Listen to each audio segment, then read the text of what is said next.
Estamos en el tema feminismo y multiculturalismo. Bien, para explicar este tema me voy a basar en uno de mis artículos que se llama Feminismo y multiculturalismo, una versión de Ariadna en el laberinto de las identidades.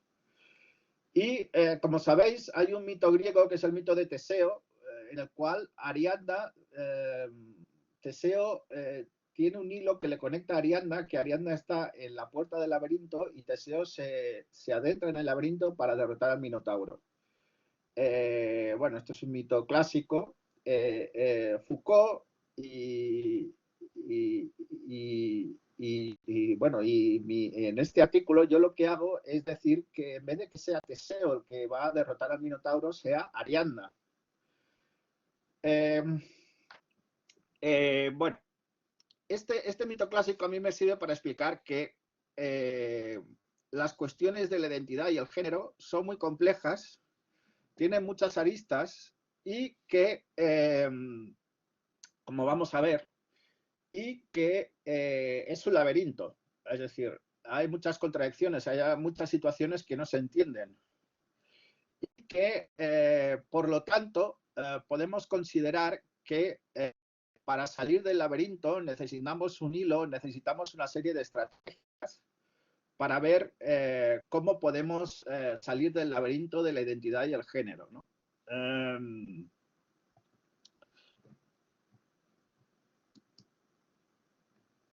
Por ejemplo, ¿qué es el laberinto? El laberinto es, el primer punto, todos ahora somos multiculturalistas.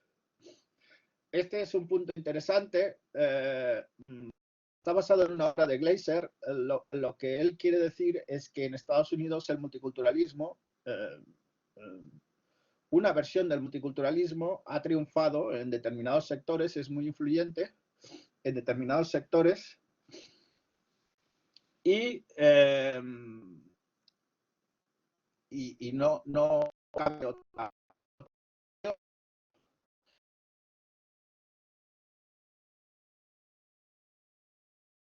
El elemento de este laberinto es la oposición entre feminismo y multiculturalismo.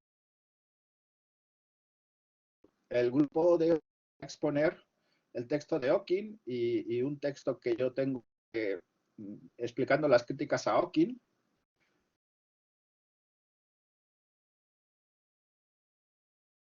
Que es, y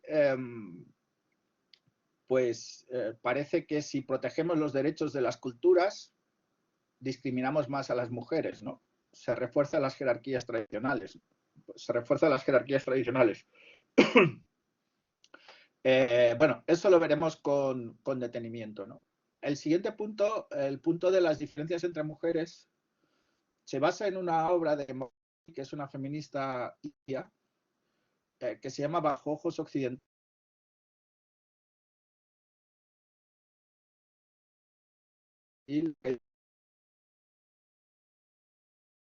Que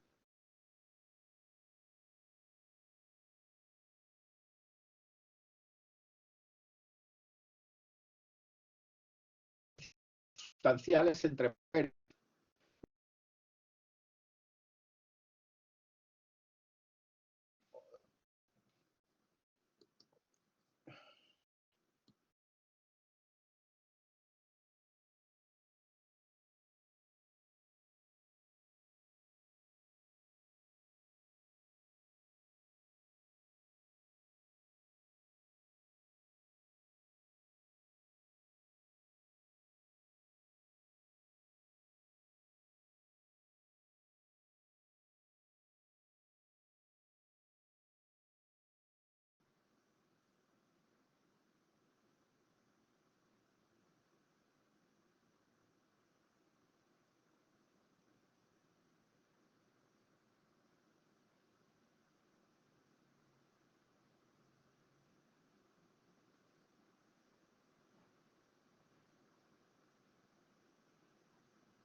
Bueno, disculpas porque me he puesto en el wifi bueno. Tengo dos wifis y hay uno que funciona mejor que el otro. Bien, continuamos. El siguiente es la diferencia entre mujeres. Pues eso, que se deconstruye el feminismo y el feminismo se ve como un producto de una mujer blanca de clase media heterosexual y aparecen otros feminismos, ¿no? No hay una esencia de ser mujer. Por último, otra parte del laberinto es Butler, la teoría de Butler, el género en disputa. Butler es una filósofa queer y lo que sostiene es que todas las identidades son construidas y represivas, ¿no? El multiculturalismo dice que todas las identidades son positivas y el posmodernismo, esta visión de queer, esta visión queer, diría que todas las identidades son construidas. Lo del esencialismo tiene que ver con la visión de Butler. Lo voy a explicar, o sea, esto es una introducción, lo voy a explicar en profundidad más adelante. Esto simplemente es la introducción, luego lo explico cada una de estas posiciones, ¿no? Vale, vamos a pasar al siguiente punto. Vamos a explicar cada uno de estos puntos. Todos ahora somos multiculturalistas. En mayo de 1994, el New York Times publicó una noticia que no llamaba la atención bajo el titular Junta Escolar reconocerá otras culturas, pero como inferiores. Bueno, no os pregunto la opinión, pero me imagino cuál es la opinión que tenéis. Es decir, que un colegio diga vamos a enseñar otras culturas, pero como inferiores, pues ¿qué os parece? ¿Qué os parece? ¿Os parece adecuado? ¿Podría salir esto en el periódico mañana? Yo creo que hemos visto esto, ya con lo que llevamos del curso ya podemos entender un poco este titular. Pues bueno, lo que quiere el libro de Gleiser, que es un libro de los años 90, si no me equivoco, si no es de los 2000, lo que quiere decir es que la polémica que se generó a partir de este titular, significa que en Estados Unidos, en determinados sectores, especialmente el educativo, el multiculturalismo ha ganado y decir que vamos a enseñar otras culturas, pero como inferiores, significa que nuestra cultura es superior y por lo tanto es una visión xenófoba o con dosis de xenofobia y que por lo tanto es pues discutible, digamos, es una visión poco educativa, como estáis diciendo en el chat, ¿no? Que es lo contrario de la educación, sí, es así, ¿no? Para calibrar o para ver cuál es nuestra posición o cuál es vuestra posición en estos temas, vamos a hacer una especie de experimento, vamos a hacer una especie de encuesta o de test. Os voy a ir diciendo posiciones y me vais a ir diciendo cuál es la que preferís y yo os voy a ir comentando cada una de las opciones. Empezamos por estas opciones. Mi cultura es superior moralmente a las demás. Opción A. Opción B. Todas las culturas tienen igual valor moral.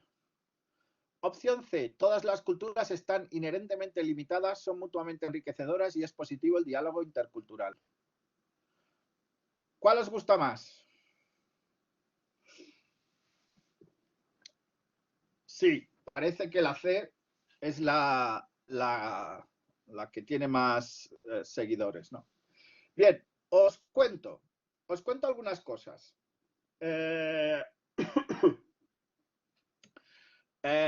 La primera no es tan inusual. La primera la sostienen pues, autores como Sartori o Garzón Valdés, los cuales dicen que una cultura que respeta los derechos humanos no es lo mismo que una cultura que no respeta los derechos humanos. Dicho de otra forma, las culturas que respetan los derechos humanos son superiores a las culturas que no respetan los derechos humanos. A lo cual hay que hacer una reflexión, y es que en la cultura occidental pues a veces no se respetan los derechos humanos. Es decir, Lo que pasa es que están pensando como en situaciones como la ablación de clítoris, la lapidación de las adúlteras, bueno, determinadas cosas que se consideran violaciones flagrantes de los derechos humanos. Pero este argumento de que hay una cultura que es superior a otras, por ejemplo, le lleva a un escritor norteamericano, que por otra parte es un escritor muy brillante y muy interesante, que se llama Saul Bellow, a decir que cuando los zulús escriban un Tolstoy, cuando los zulús, que es una tribu africana, escriban un Tolstoy, ¿no? Que es una obra pues de un novelista ruso, ¿no? Bueno, habría que hacer una distinción entre la estética y la ética, pero no vamos a entrar en ese tipo de disquisiciones, ¿no? Bueno, quizás sí, en el segundo punto, todas las culturas tienen igual valor moral. Esto se atribuye a Charles Taylor en un ensayo que se llama El multiculturalismo y la política de la diferencia. Ahí dice que determinadas tradiciones que han durado durante siglos, determinadas costumbres y tradiciones que han durado durante siglos, hay una presunción que tienen igual valor moral. Es decir, si una cultura ha pervivido durante siglos, determinadas tradiciones, determinados valores culturales, pues hay una presunción de que tienen igual valor moral. Este argumento tampoco es definitivo, porque hay cosas que también han durado durante siglos y son malas, ¿no? Pues el asesinato, la envidia, no sé, hay cosas que... Pero bueno, él se refiere a las tradiciones o a los elementos culturales, ¿no? Aquí sí que me gustaría hacer la distinción entre estética y ética. Es importante, vamos a ver, si nos hacen la pregunta, ¿qué es más bonito? O sea, ¿qué es mejor? Yo qué sé, el Moisés de Miguel Ángel, o el beso de Rodin, o el Taj Mahal, o las pirámides de Egipto. Pues uno puede decir, uno puede tenerlo muy claro, o uno puede decir, pues no sé, cada uno en su contexto, ¿no? Es decir, eso lo puede decir desde el punto de vista estético, pero desde el punto de vista ético, según mi visión, no está justificado.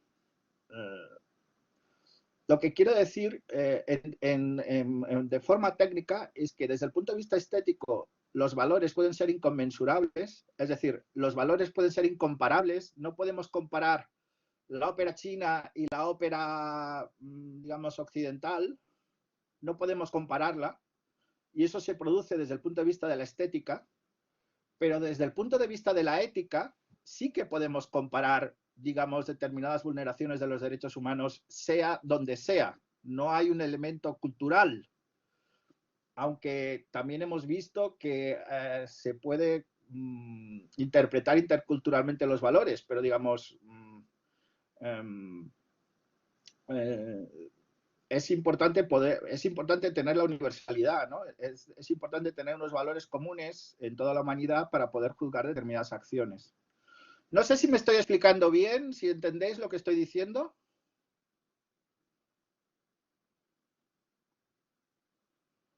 Vale. Vale. O sea, en resumen, inconmensurabilidad, es decir, incomparabilidad en el terreno estético sí, en el terreno ético no, porque hay universalidad de los derechos humanos, de determinados valores. Por último, todas las culturas están inherentemente limitadas, son mutuamente enriquecedoras y es positivo el diálogo intercultural. Bien, primero, muy interesante, todas las culturas están inherentemente limitadas. Eso quiere decir que la cultura siempre está limitada, por tanto, es bueno aprender de otras culturas, siempre el diálogo es enriquecedor. No hay una cultura que abarque todo, y eso es interesante. Si dijéramos que una cultura es completa, el diálogo no tendría sentido. Eso es... por tanto, sí, la C, digamos que es la más justificada. Es la más justificada. Seguimos con la encuesta. Los individuos son la unidad básica moral de referencia, deben ser los únicos titulares de derechos. Opción A. Opción B. Las culturas son esencias que determinan a los individuos, deben ser protegidas. Opción C. Los individuos se definen moralmente por identidades múltiples, contextuales, colectivas y dinámicas. Se defiende la política de la diferencia. ¿Cuál os gusta más?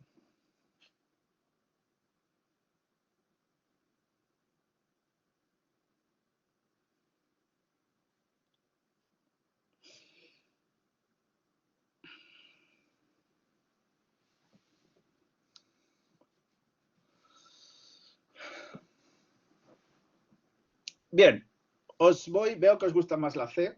Os voy a comentar un poco cada uno de los enunciados. El primero es un enunciado típicamente liberal. Los individuos son la única básica moral de referencia, deben ser los únicos titulares de derechos. Cuando vimos las posiciones del debate, el liberalismo lo que sostiene es que solo hay derechos individuales, no hay derechos colectivos, y esta visión, pues que los individuos son la única unidad básica moral de referencia. Esto, bueno, analíticamente tiene su importancia, ¿no?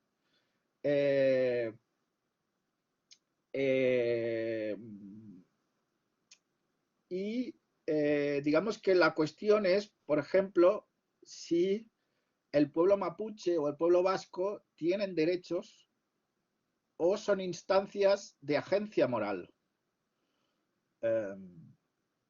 Pues eso es un tema, digamos, de debate, ¿no? Es un tema... para un liberal está claro que no, que solo pueden tener derechos los individuos y la agencia moral solo la tienen los individuos.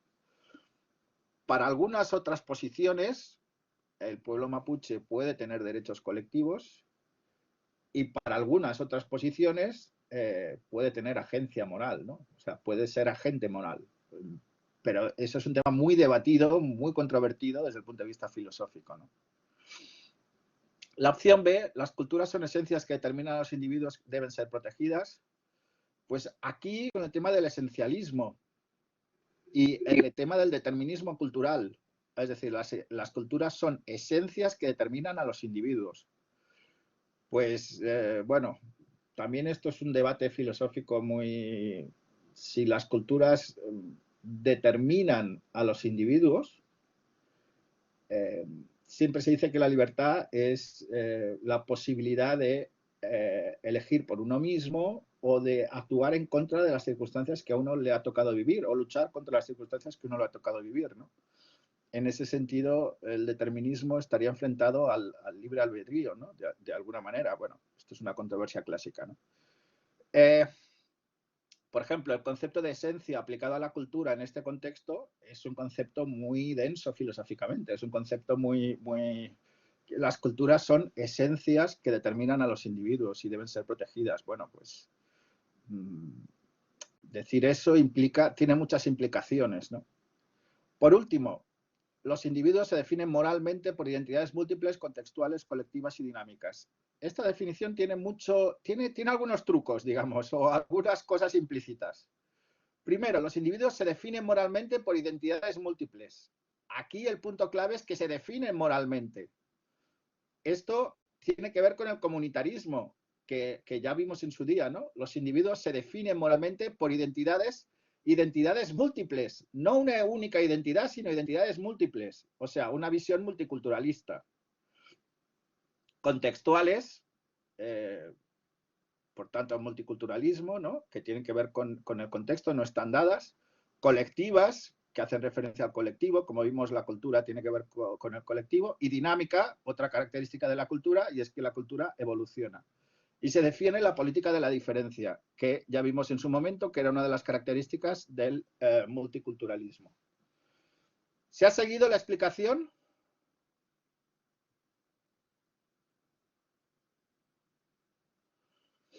Vale, estupendo. ¿Tenéis alguna pregunta? Si no, pasamos al siguiente. Vale, pues pasamos al siguiente. Multiculturalismo y universalismo. Vamos a la siguiente encuesta. A ver qué os parece. Los valores morales son exclusivamente universales. Los valores morales son exclusivamente internos a cada cultura. Los valores morales son universales de forma tenue que deben ser interpretados interculturalmente de forma densa. ¿Cuál os gusta más?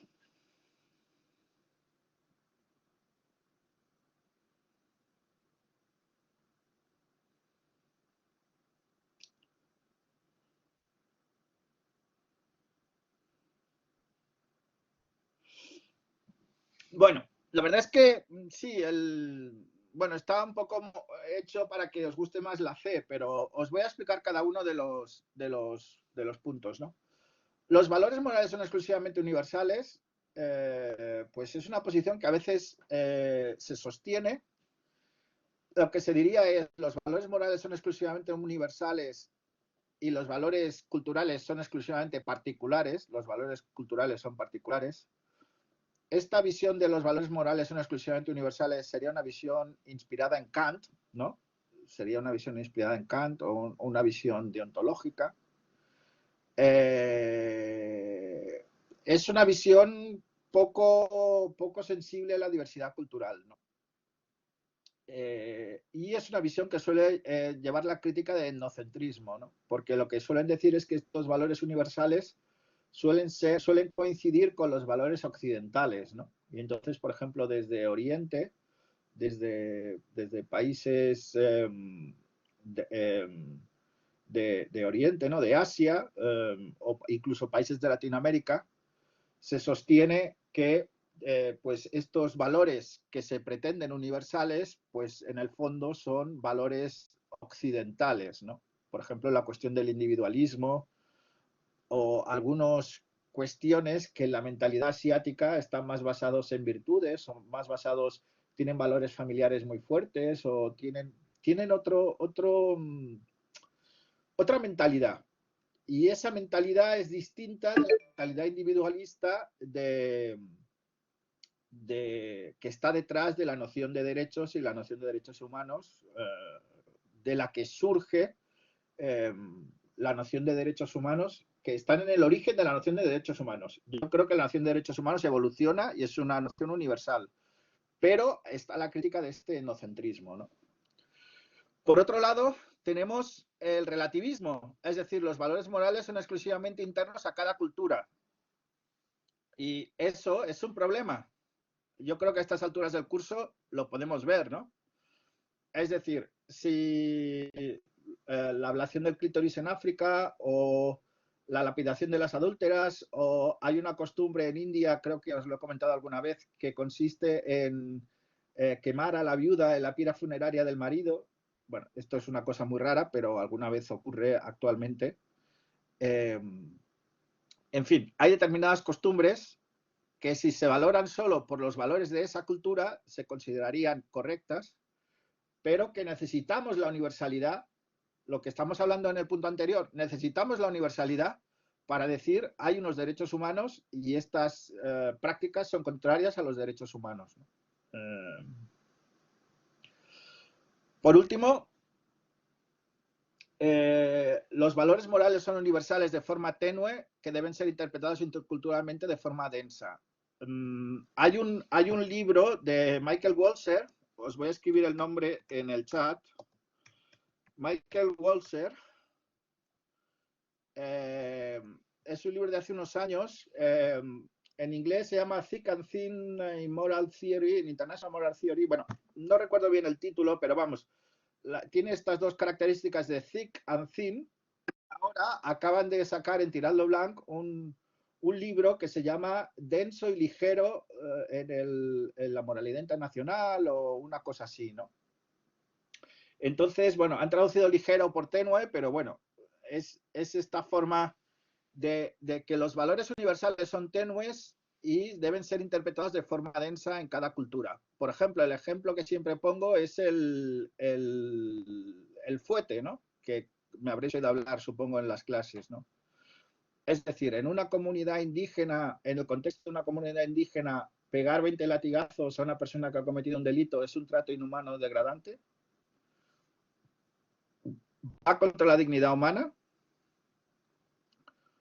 Pues según la Constitución, según la Corte Constitucional colombiana, no es un trato inhumano o degradante.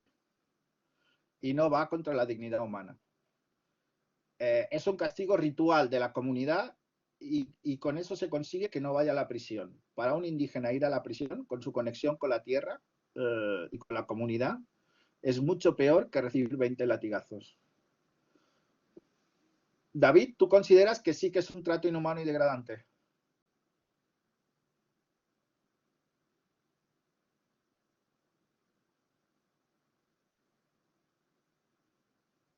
Claro, claro, por eso yo lo planteo aquí, porque si fuéramos universalistas, opción A, por supuesto, estrato inhumano y degradante.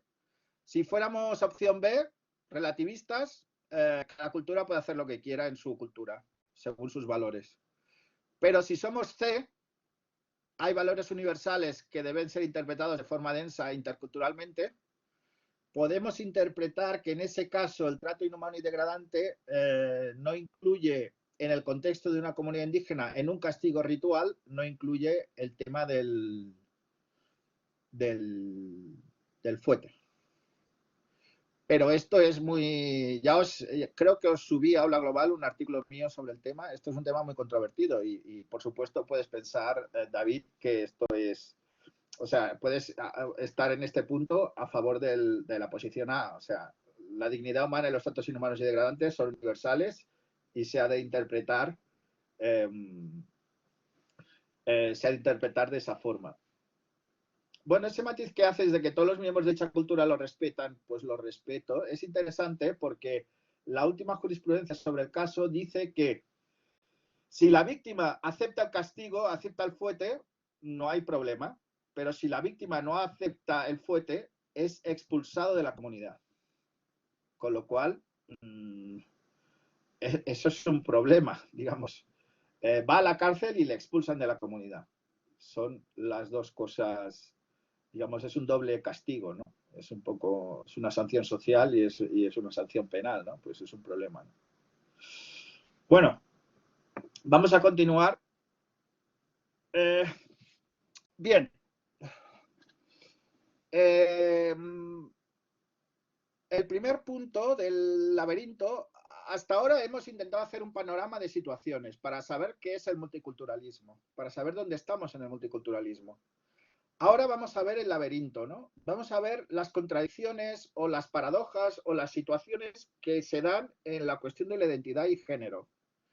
La primera es, pues, Hawking y la contradicción entre identidad y género, ¿no? Como el grupo va a exponer el texto de Hawking y la crítica de Hawking, la crítica de Hawking está en este libro que aparece en la diapositiva. Hawking escribió un ensayo y luego los filósofos como Kimlicka, Parek, o sea, toda serie de filósofos que tratan temas de diversidad cultural, replicaron a Hawking diciéndole, bueno, pues no es tan extremo las cosas que dices, o sea, tu crítica está bien, pero las cosas que dices son un poco extremas, ¿no? Entonces, como el grupo lo va a exponer, yo voy a resumir,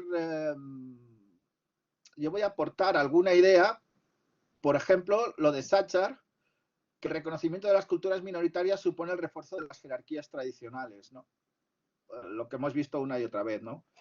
Proteger las minorías culturales, si las minorías culturales son patriarcales, refuerza la discriminación de las mujeres, ¿no?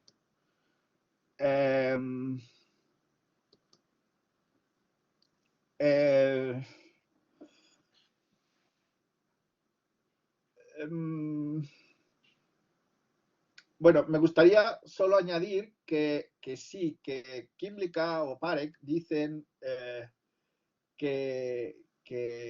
pues que ha sido muy extrema la crítica de Hawking y finalmente que las mujeres indígenas viven en comunidades y que no pueden apelar a los derechos individuales o no pueden apelar a salir de la comunidad. Y entonces se considera que tienen que hacer evolucionar a la comunidad desde dentro. Y una de las propuestas que hay, que yo explico en mi artículo, que a lo mejor el grupo va a explicar, es que esta forma de evolucionar la comunidad desde dentro sería cuando la víctima puede elegir la jurisdicción aplicable. Es decir, en los países latinoamericanos hay pluralismo jurídico, hay dos ordenamientos, el ordenamiento estatal y el derecho indígena, y muchas de las situaciones se regulan por el derecho indígena. Y este derecho indígena tiene aspectos opresivos, ¿no? Para las minorías, especialmente para las mujeres. O sea, es un derecho patriarcal. Lo que dice Sachar en un libro que se llama Multicultural Jurisdictions, es que si las mujeres pueden elegir el derecho aplicable, es decir, si pueden elegir la jurisdicción, si les va a juzgar el juez estatal o el juez eh, el juez el juez el juez indígena, pues los aspectos opresivos de la cultura indígena desaparecerán. Bien. El siguiente punto del laberinto es Bajo ojos occidentales. Este es el título de un trabajo de Mohanty. Y lo que dice es que hay toda una serie de feminismos de mujeres del tercer mundo, feminismo postcolonial, feminismo de mujeres de color. Y es lo que he contado antes, ¿no? La deconstrucción del feminismo, el feminismo como producto de una mujer blanca de clase media, acomodada, que critica determinadas situaciones, ¿no? Entonces, por ejemplo, como con lo que vimos del velo islámico y de la mujer, de las feministas musulmanas y las feministas de clase media, perdón, de las feministas blancas o feministas occidentales, las tensiones que había entre el feminismo musulmán y las feministas occidentales, ¿no?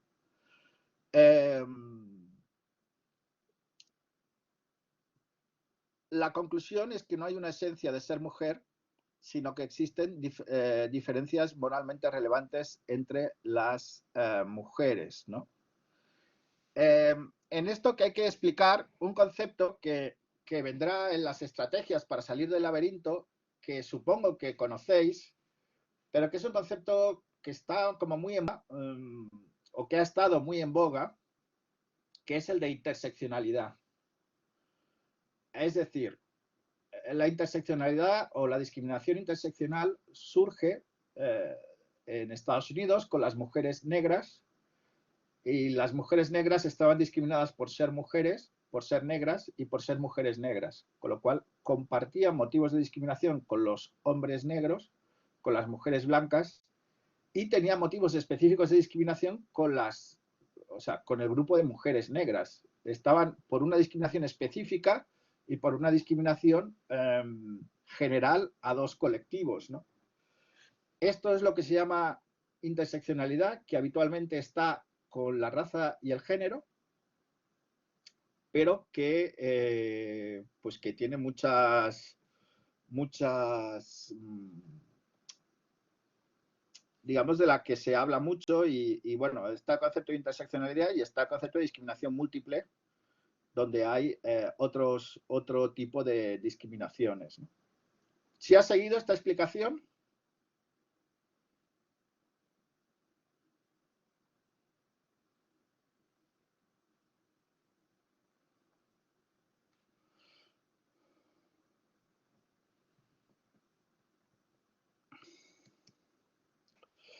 Bien. Pasamos ahora a Butler. Butler es una filósofa queer que tiene un libro que se llama Género en Disputa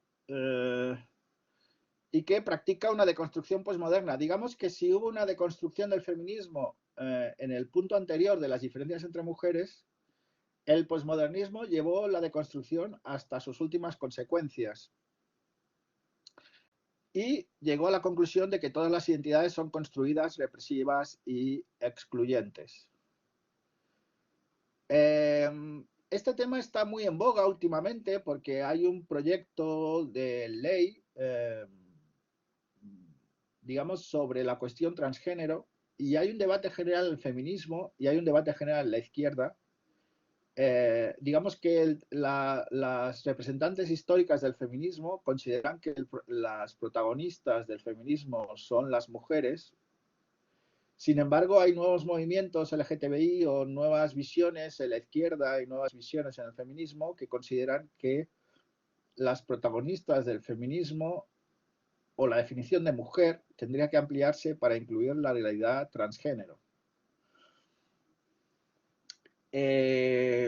Bueno, yo tampoco me quiero situar porque no es una cosa que haya pensado mucho sobre el debate. Sin embargo, sí que he pensado un poco sobre la cuestión de Butler y el tema de las identidades como construidas, represivas y excluyentes. Básicamente, como conocéis, el feminismo parte de una distinción entre sexo, que es biológico, y género, que es cultural. Si entiendo bien a Butler, lo que está diciendo es que el sexo también es cultural. Es decir, que la identidad de uno es construida, es cultural.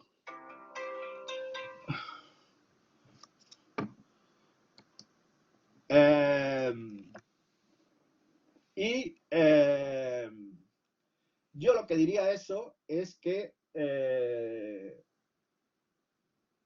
hay un sustrato biológico.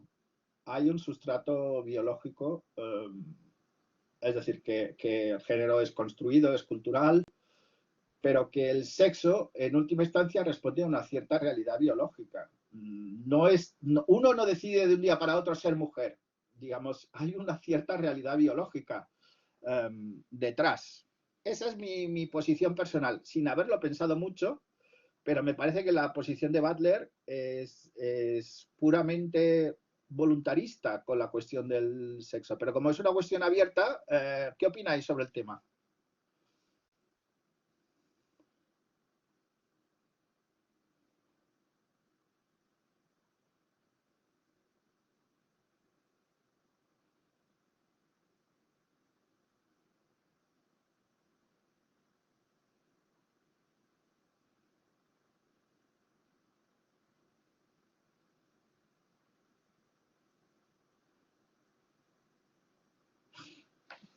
Sí, la pregunta es, en el debate sobre si el protagonismo del feminismo son las mujeres o son otros grupos LGTBI o se incluye a los transgénero, o por ejemplo los intersexuales, ¿no? El tema de los intersexuales pues es muy interesante. Son personas que nacen con órganos biológicos del otro género y entonces hay un debate dentro de la medicina actualmente o tradicionalmente lo que se hacía era extirpar los otros órganos que no se correspondían con su género biológico. Sin embargo, el movimiento LGTBI lo que quiere es que se mantengan los órganos de uno y otro género, ¿no? Que no haya una intervención quirúrgica para extirpar los órganos de un género, ¿no? Yo lo que planteo es que Butler considera que todo es construido, todo es cultural. Yo planteo que hay un cierto sustrato biológico. Es decir, que la asignación sexo, o sea, que uno puede construirse culturalmente parte de su vida, pero hay una asignación que tiene que ver con la biología. No sé. ¿Me he explicado ahora? Adelante, Carmen. A ver, sí es cierto que hay una asignación que tiene que ver con la biología, pero eso es el sexo con el que naces.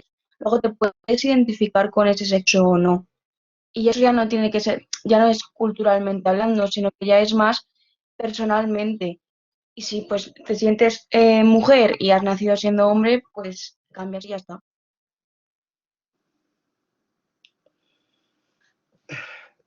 Sí. Sí. Sí, digamos que sí, si se produce un problema de identidad sexual, ¿no? Si hay una no correspondencia o si existe un problema de identidad sexual. Por ejemplo, hay un tema interesante y es el tema de los menores, ¿no? De los menores transgénero. Actualmente, los menores transgénero no pueden por sí mismos realizar una operación o pedir el cambio de género, sino que tienen que tener el permiso de sus padres. Y creo que con la nueva ley, los menores transgénero podrían hacer esta operación, ¿no? Bueno, que sepáis, digamos, que el debate en este ámbito, desde el punto de vista el enfoque, digamos, de la filosofía queer, lo que diría es que todo es construido, todo es cultural. que ser mujer, ser hombre es una construcción cultural. Y yo apelo a que hay una parte, no sé cuánta, no sé qué parte, pero hay una parte que tiene que ver con la biología, ¿no? Pero eso no quiere decir nada, quiere decir que por supuesto se puede dar el caso de que una persona nazca con un sexo determinado y se sienta del otro género o del otro sexo, digamos.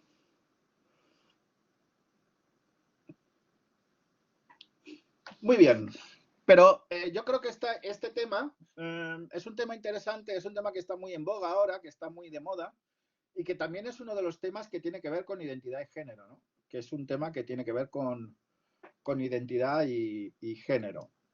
Por último, ¿cómo salir del laberinto de las identidades? Pues, en primer lugar, con hibridación, es decir, somos mezcla, mestizaje. Mestizaje es una palabra que surge en América Latina con los mestizos, con la mezcla, con la posibilidad de integrarse personas de diferentes orígenes, ¿no? Y es una cosa que en época de globalización pues es importante.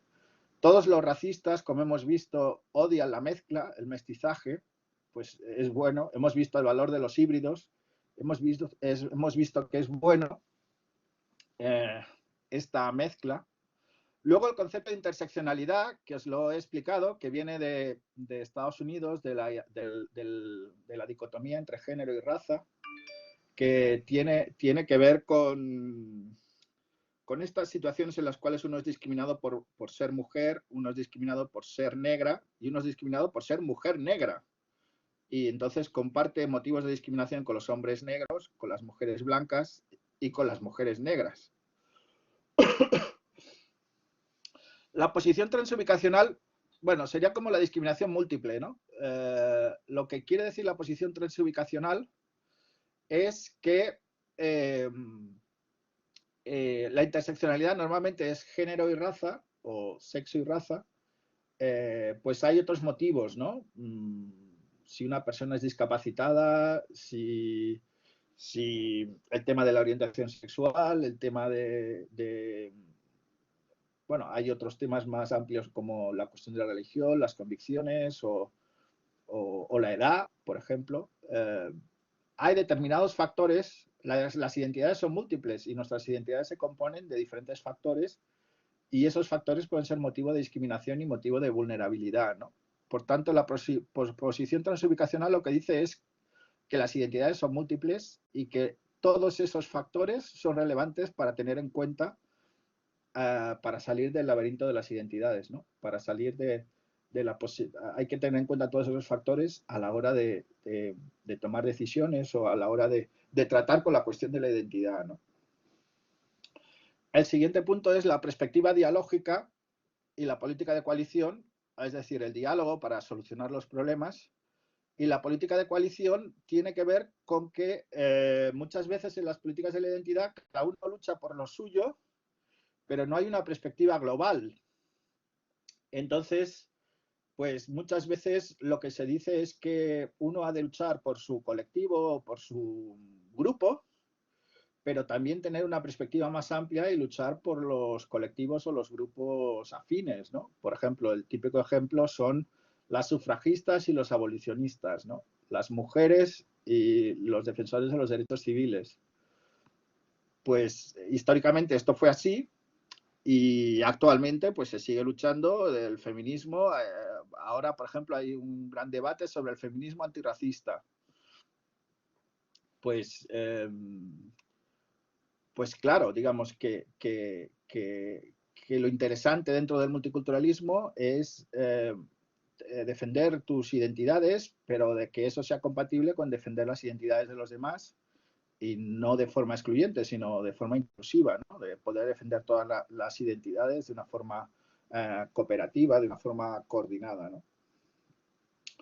Por último, reconocimiento y redistribución. Eso ya lo hemos visto muchas veces, las injusticias culturales y las injusticias económicas, pues que se mezclan para poder salir del laberinto de las identidades. ¿Tenéis alguna pregunta, alguna cuestión?